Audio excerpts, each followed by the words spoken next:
Hi everyone, welcome to my YouTube channel, The Conversationalist TM. My name is Tanigila Wagambata and I want to welcome you to the conversation room. If it's your first time joining us, welcome. And if it's your second time, thank you so much for tuning in again. Welcome back. So this is the first official conversation we're having on the platform. And okay, I won't lie. This is not the topic I thought we were going to go with. But I've had a question on my mind for the past couple of weeks or a week or so. And I just thought, you know what, let me just bring it here. Let me just have this conversation, because also it's a conversation that's very dear to my heart. It's a conversation that affects me as a Black person in South Africa, affects me as a young Black professional, as a young Black female professional. So it's really something that I'm really passionate about, actually. And in most instances, if you want to find me having serious conversations about young professionals, it's definitely going to be around transformation. It's definitely going to be around the question, which is the question for today: are our spaces transforming? That's the question I'm always asking. Are the spaces that we move in and out of transforming?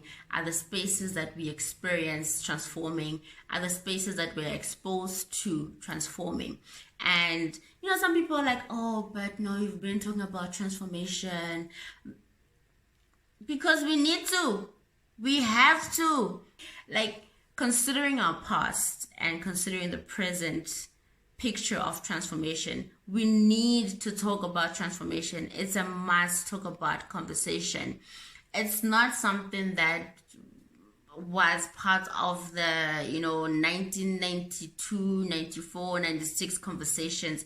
It's something that is part of our daily lived experiences, and we need to talk about it until we see it happen. The day we see it happening and we see it happening right, then you can come and be like, oh, but why are we still talking about transformation? Anyways, that was not the point. The serious business of today is this question that I have. Now, we can't say that we're not transforming, right? So when I say our space is transforming, I'm not expecting, and it cannot ever be a no, because we see it happening. You know, we do see the inclusion of people that were previously excluded from, the ecosystem of South Africa. And I want to talk specifically about corporate South Africa. We do see, the inclusion of Black people, the inclusion of females, the inclusion of, people who were previously excluded into these spaces. But at what rate is this transformation happening? And also, is this the transformation that we're talking about? That for me is the most important question. To say, are the spaces transforming, and are they transforming in the way in which we say we would like to see transformation happening in corporate South Africa? So let me give an example, right? If you have an organization that says, oh my gosh, we have accomplished a good percentage of transformation, looking at the past, 5 years, we have an increase of, let's say, 24% or 30% transformation rate. We have a bigger inclusion of people that were previously excluded, etc., etc. Now, what I want us to do today is to have a look at what that 24 to 30% might look like. Or actually, unfortunately, in certain circumstances, looks like, right? Okay, cool. So if a company is saying that, oh, now in the past 5 years, they have accomplished or have achieved a 24 to 30% transformation rate, we celebrate that, right? Because progress is worth celebrating. We need to celebrate progress. Progress is important to celebrate. And you moving towards the right direction is important. Taking those steps towards that direction is very important. And we do need to clap our hands and say, congratulations, you're doing okay, right? But what does it then mean, right? And what I took from the conversation I was having a week or so ago, and some of the questions and some of the thoughts I've had since then, was that from my personal view, from where I'm sitting, I've seen this trend in corporates where they say, okay, fine, we've accomplished this percentage of transformation. But then when you look at that, there's a clustering of groups of people that's happening over there, right? And it's this clustering that needs to be declustered. So when you say that we have this percentage of people that are people of color that we have now included into our space. We have embraced, we have welcomed them. We're working towards having a diversified space. In that number, we're looking at people who are colored, people who are black, people who are Indian, right? And then you look at the percentages and take a closer look at the percentages. And in some instances, I'm tempted to say most, but you know, I don't know. I don't have all the stats, and I'm not a professional, so I'm taking from my own personal view. So let's stick to, in some instances, right, you find that the number of black people in that percentage, so the total percentage of black people that you're saying you have included into your space, which tends to be the least, I stand to be corrected, but it tends to be the least, right?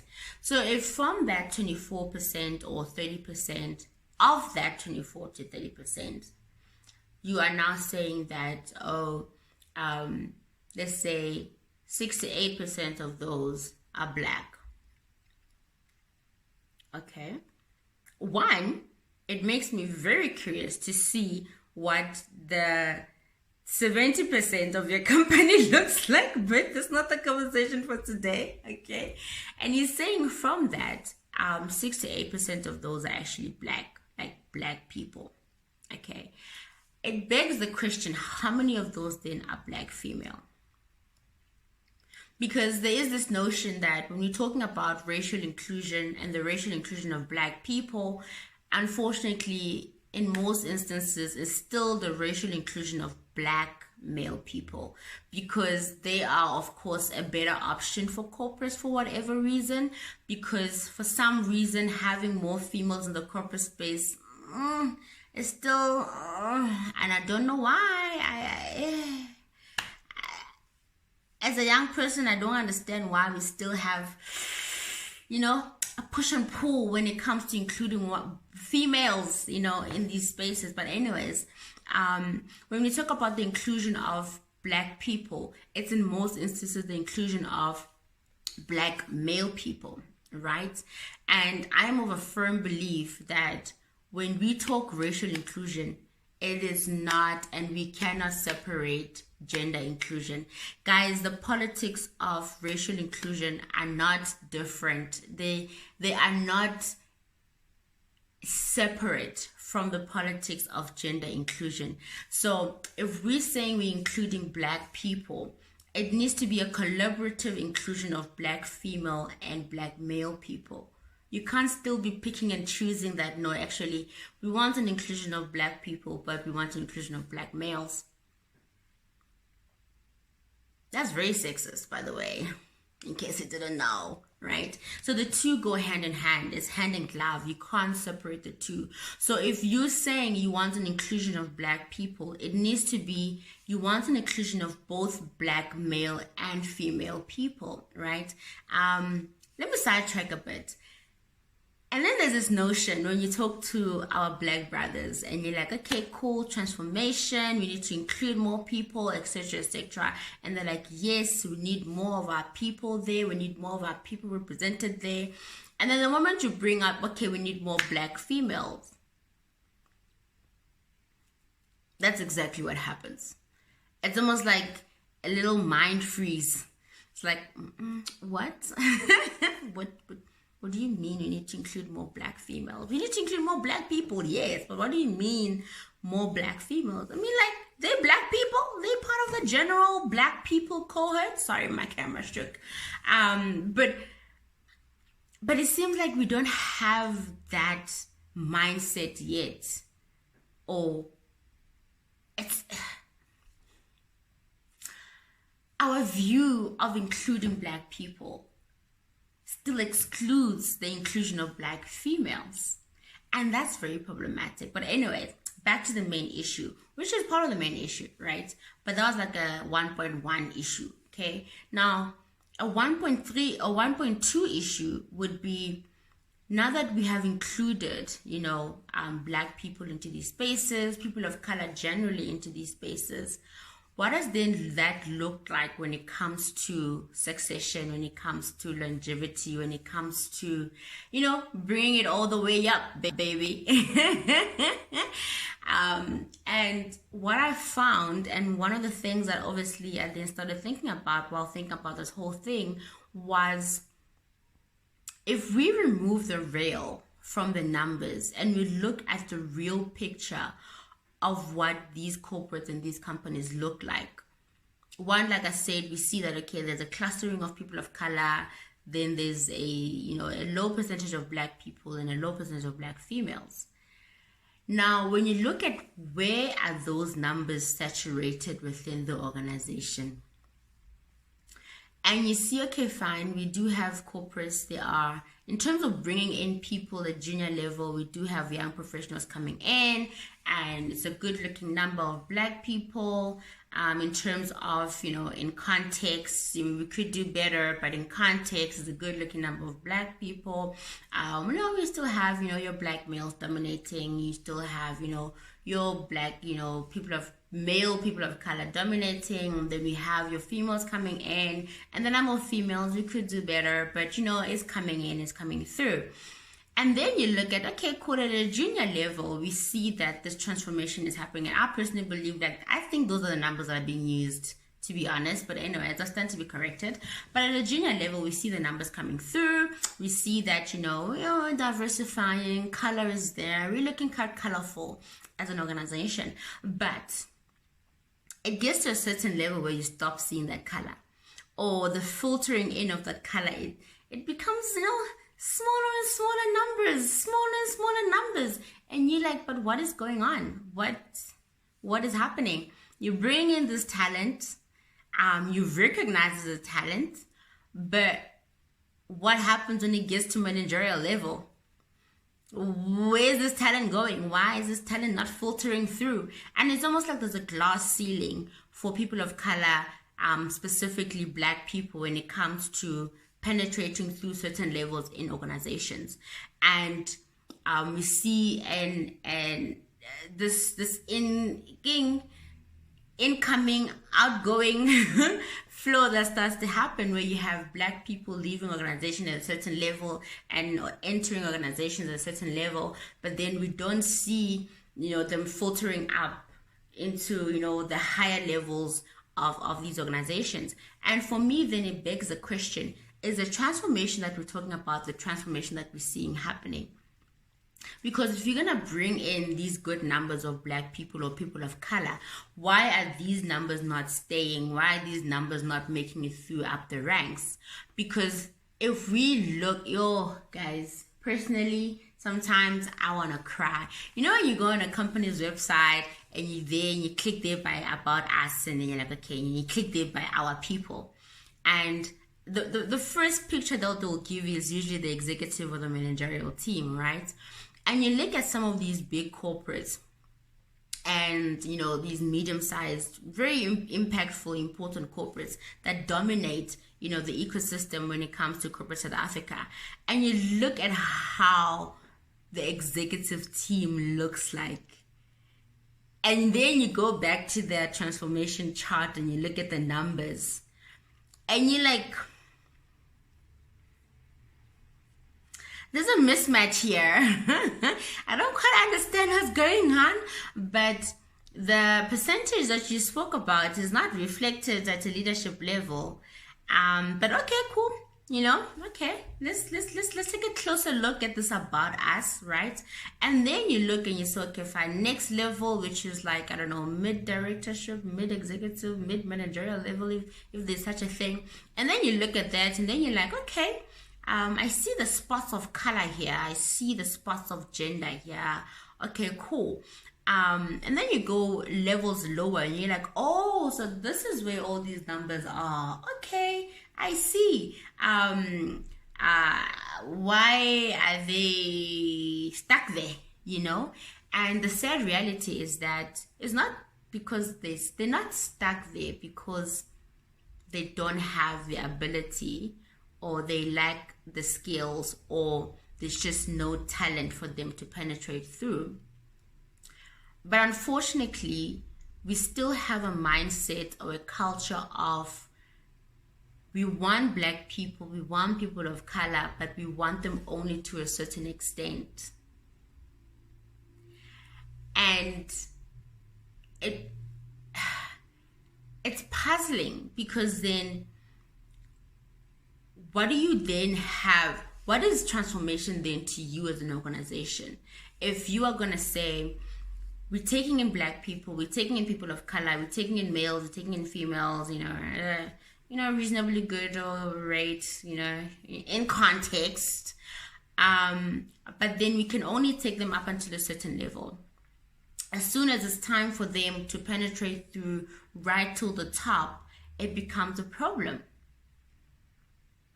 And then you see people leaving, and then you're just like, but why are they leaving? Excuse me, why must they stay?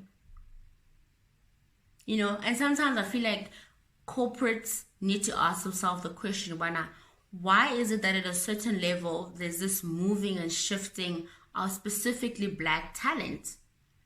And instead of themselves maybe asking themselves, why are people leaving? Perhaps the question should be, why should they stay? And you get to realize that one aspect of transformation, a very important aspect of transformation, is not being considered to a certain extent. And that's the cultural transformation, right? And that then begs the question, as a corporate, if you are saying that we are transforming, we are working towards transforming, we have all these beautiful policies on transformation, we even have subcommittees on transformation, we have a transformation director or executive, depending on the language of the corporate.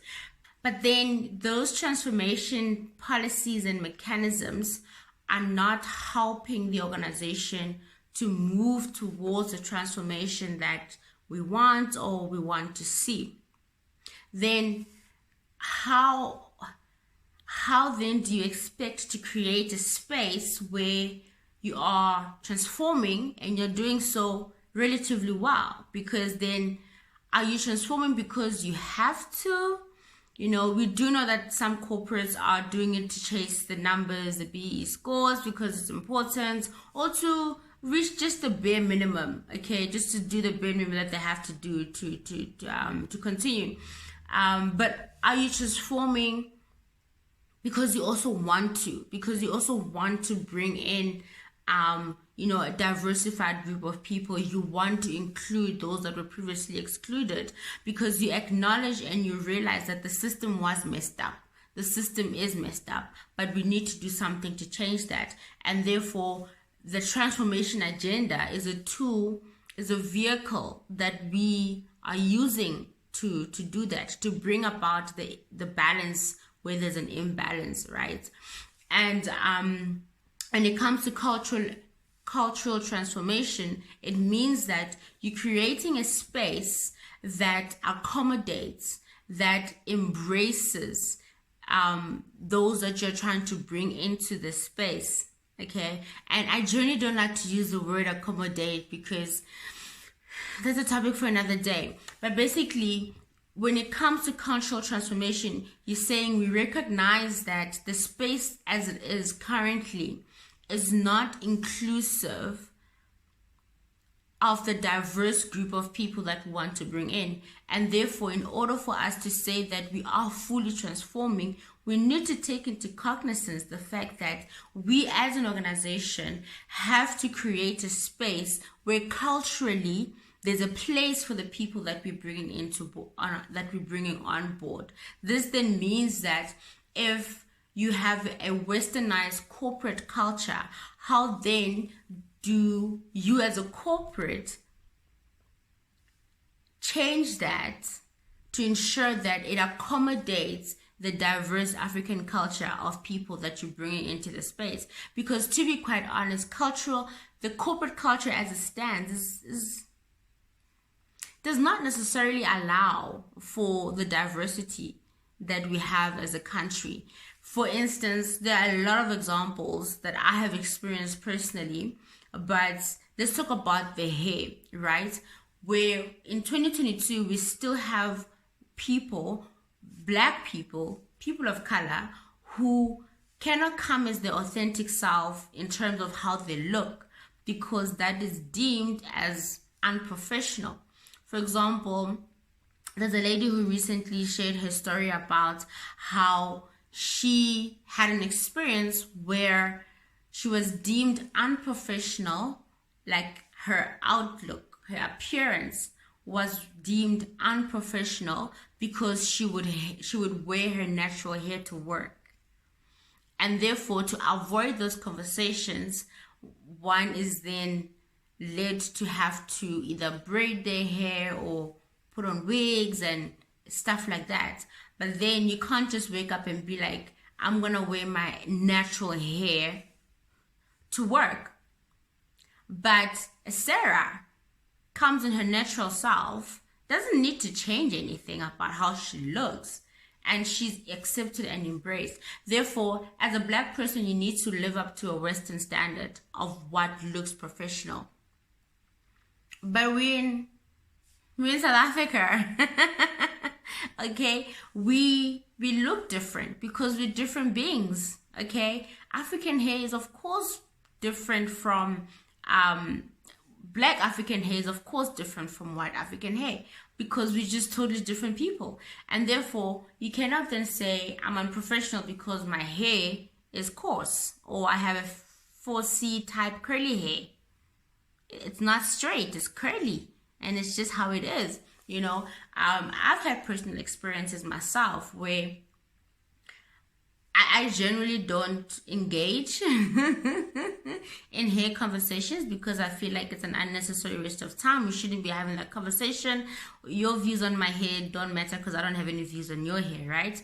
But I've had experiences where I was put in a position where I would have had to have that conversation where I am defending how I look because my hair is natural. It doesn't make sense. So that is not a culturally transformed space. It's something else to have a conversation about something from an inquisitive space. Now, Connor, why are you even being inquisitive? Because if you've lived in South Africa for all your life, you should have known that all your life black people's hair is different from white people's hair. But anyways, we're not going to have that conversation. That's just one example, right? And then there's a whole cultural experience of acknowledging and recognizing that you're no longer in a place where you are at liberty to employ only those you are able to identify with, but you now need to create a space. And as you are creating a space, you need then to take steps to make sure that the space that you're creating is inclusive of other people. For example, when you are having conversations with people of a different background, of a different racial background, of a different gender identity, I need to say gender background, but of a different gender identity, you need to then bring yourself to a space whereby, okay, in my conversations, I need to accommodate the different types of people that I'm talking to. So you cannot then expect to have the same conversation you would have with a John with Utanegile, because the background is different. The manner in which we relate would be different. So in as much as I have come into the space and I recognize that the space is different from what I'm used to, I'm bringing myself with that knowledge, and I'm willing to then also, make the necessary accommodations. You as the space, you as the corporate, you as the organization also then need to take your role and say, okay, we then need to also approach Utanegile from a viewpoint of we recognize and we acknowledge, and therefore this is what we are willing to do to make sure that you are included and you are accommodated, so that you're creating a space where I have place in it. And then when you're asking the questions of why are people leaving, or rather when you're asking the question of why they're not staying, you are then able to say, but are we creating place for them or are we not? And if you're not creating place for me in the space, then I have no reason to stay, And when I'm then asked, oh, how was your experience there? Of course, I'm going to talk about the lack of transformation regardless of what the numbers are saying, because the experience I have is non-transformative. despite what the numbers are saying. Because the general expectation of assimilation doesn't work. It doesn't work because not only are we different, but we come from different backgrounds. Even as two Black people entering the doors of your organization, we are coming from different backgrounds. One is more privileged, one is unfairly disadvantaged. And therefore, they're coming with that into the organization. And you as an organization, you still need to step up and say, we acknowledge, recognize this. These are the steps we're going to take to make sure that you are welcome. Okay?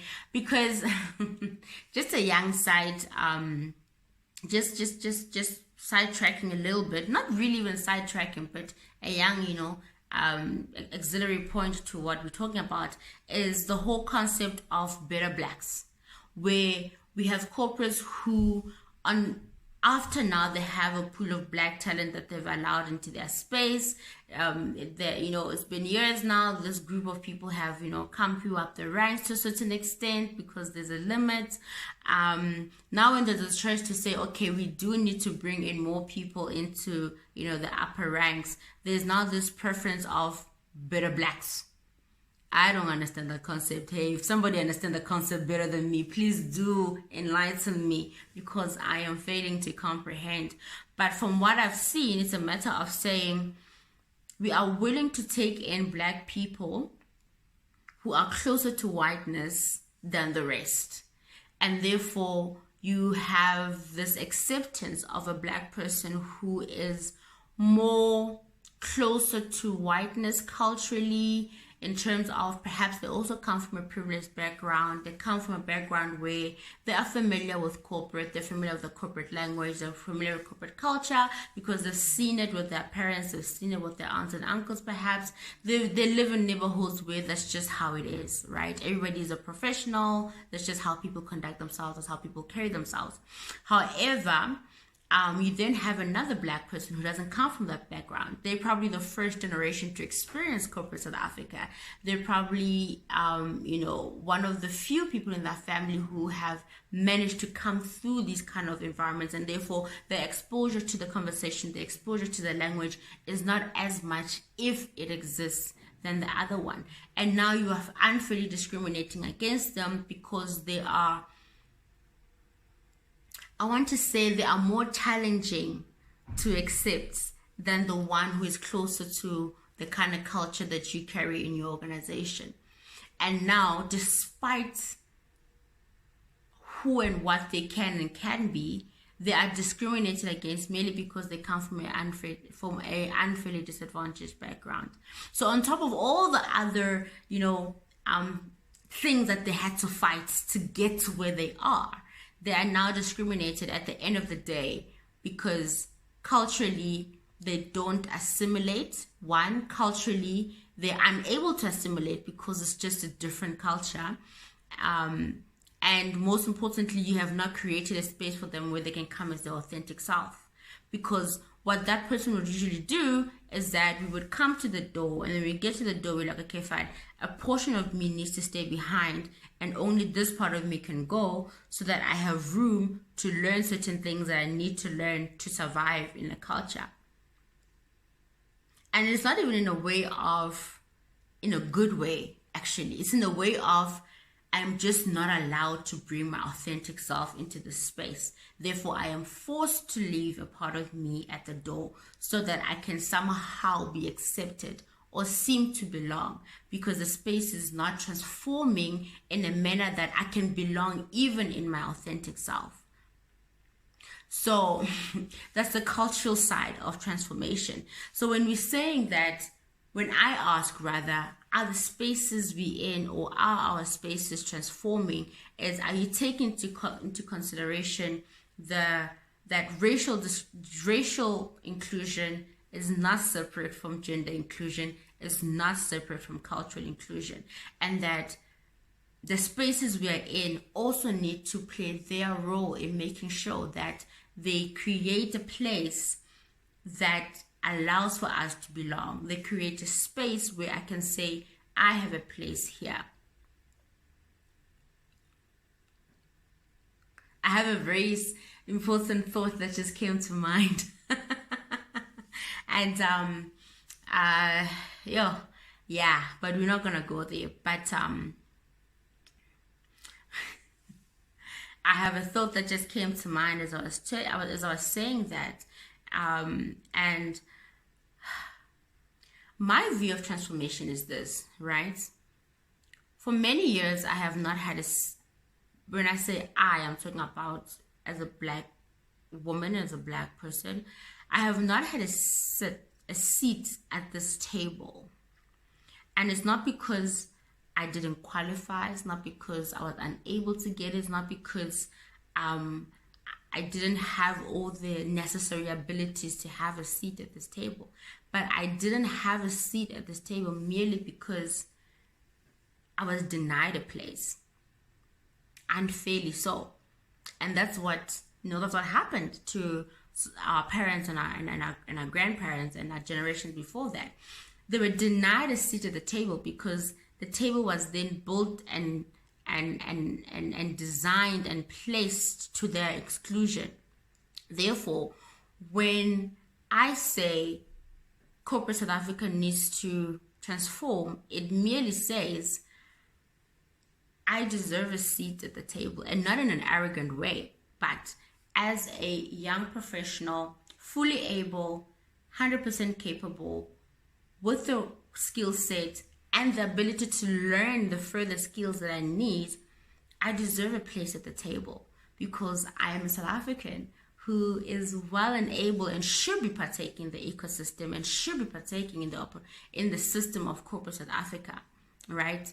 And me saying I deserve a seat at the table, I can bring my own chair. If what is required for me to boom, I can bring my own chair. The education, the knowledge through the education, the willingness to learn, the ability to actually learn and to grow in these spaces, I can bring that. But you need to create space for me to be able to bring my chair and to put it in and it be a fit.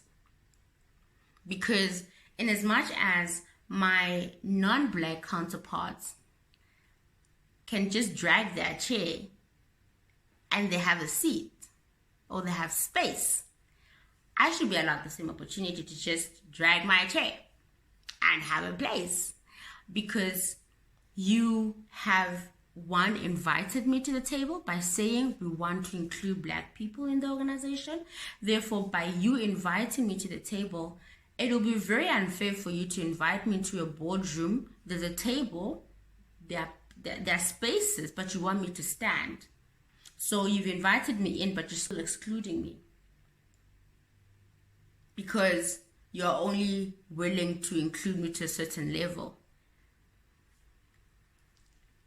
And that's cultural transformation as well, to say, now we are creating space for you at the table. And what creating space for me at the table means is that when you are talking, when we're having the conversations, you are well aware of the fact that I am different from what you are used to. I am different from you. And therefore, the conversations we're having, you need to be flexible enough to include me and to accommodate the fact that I'm there.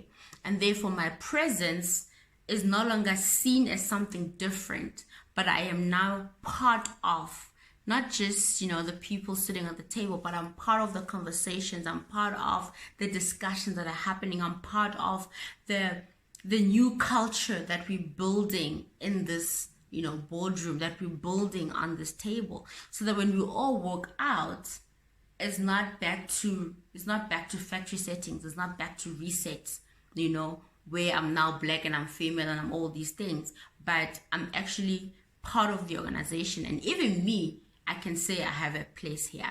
Even me, I can say if I leave, it will be because there are other opportunities, because I'm not leaving because I'm being forced out passive-aggressively, forced out because, so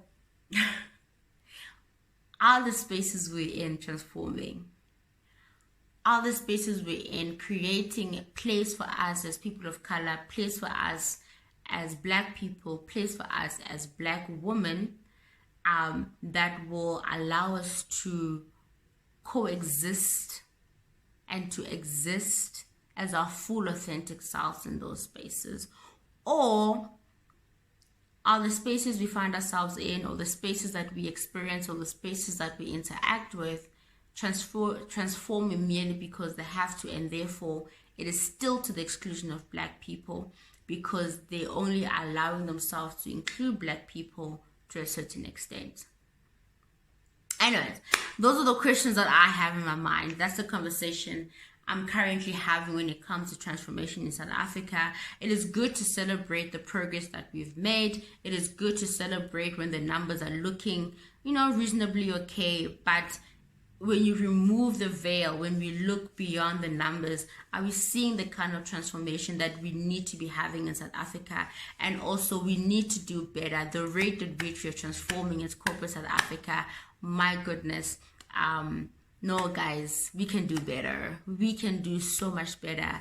So let us do better. If you have been given the opportunity to sit at the table, do better to make sure that there's space for others like you at the table. And if you are at the table and you are making those decisions, do better to include those who are not like you at the table, so that we can build this diversified South Africa.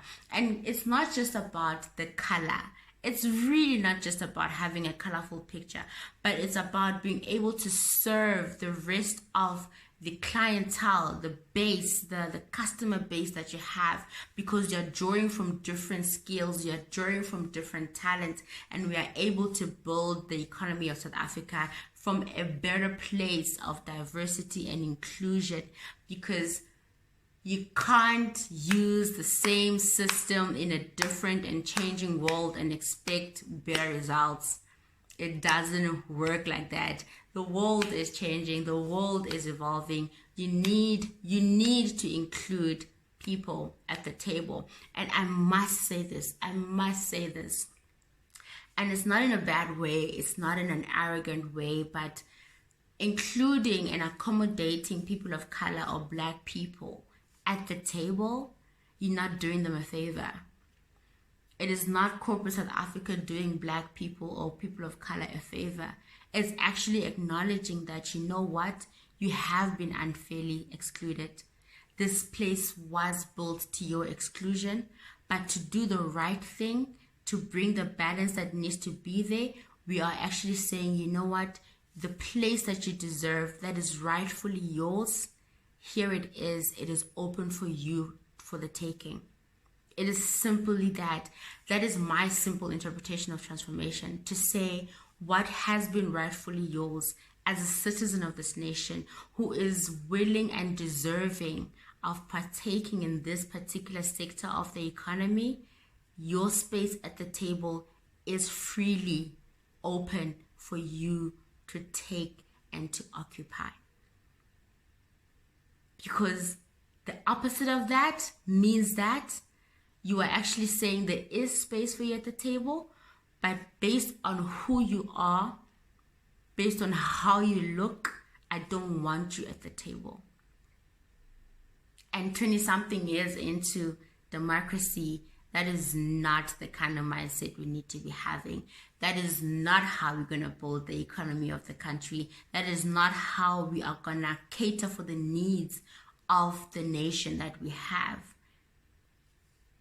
If you want to talk about Rainbow Nation, it's not just talk, it's action, baby. Wow, that is it from me, the Conversationalist TM. I could talk about this for days and days and days, but all good things have to come to an end. Thank you so much for joining me in on this conversation. I hope that it's a seed that is planted. If you are having this similar conversations, I hope that we will continue to have these conversations, and I really hope that we will have these conversations, like the right people will have these conversations in their genuineness.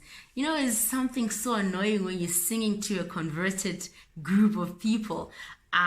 So may this song really, really be a song that we sing and the unconverted will start to be converted, because that is what we need to make the progress. Anyways, let me know what you think. I really want to hear your views.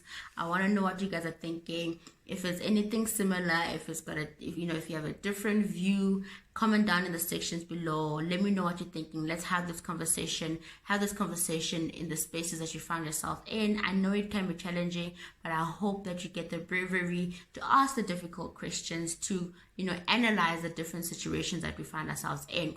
Anyways, that is it for me. That is it for me, Conversationalist TM. Thank you so much for joining in. Don't forget, if you haven't subscribed, subscribe down below. Put on the notification bell so that you don't miss the next upload. Have a good one, guys.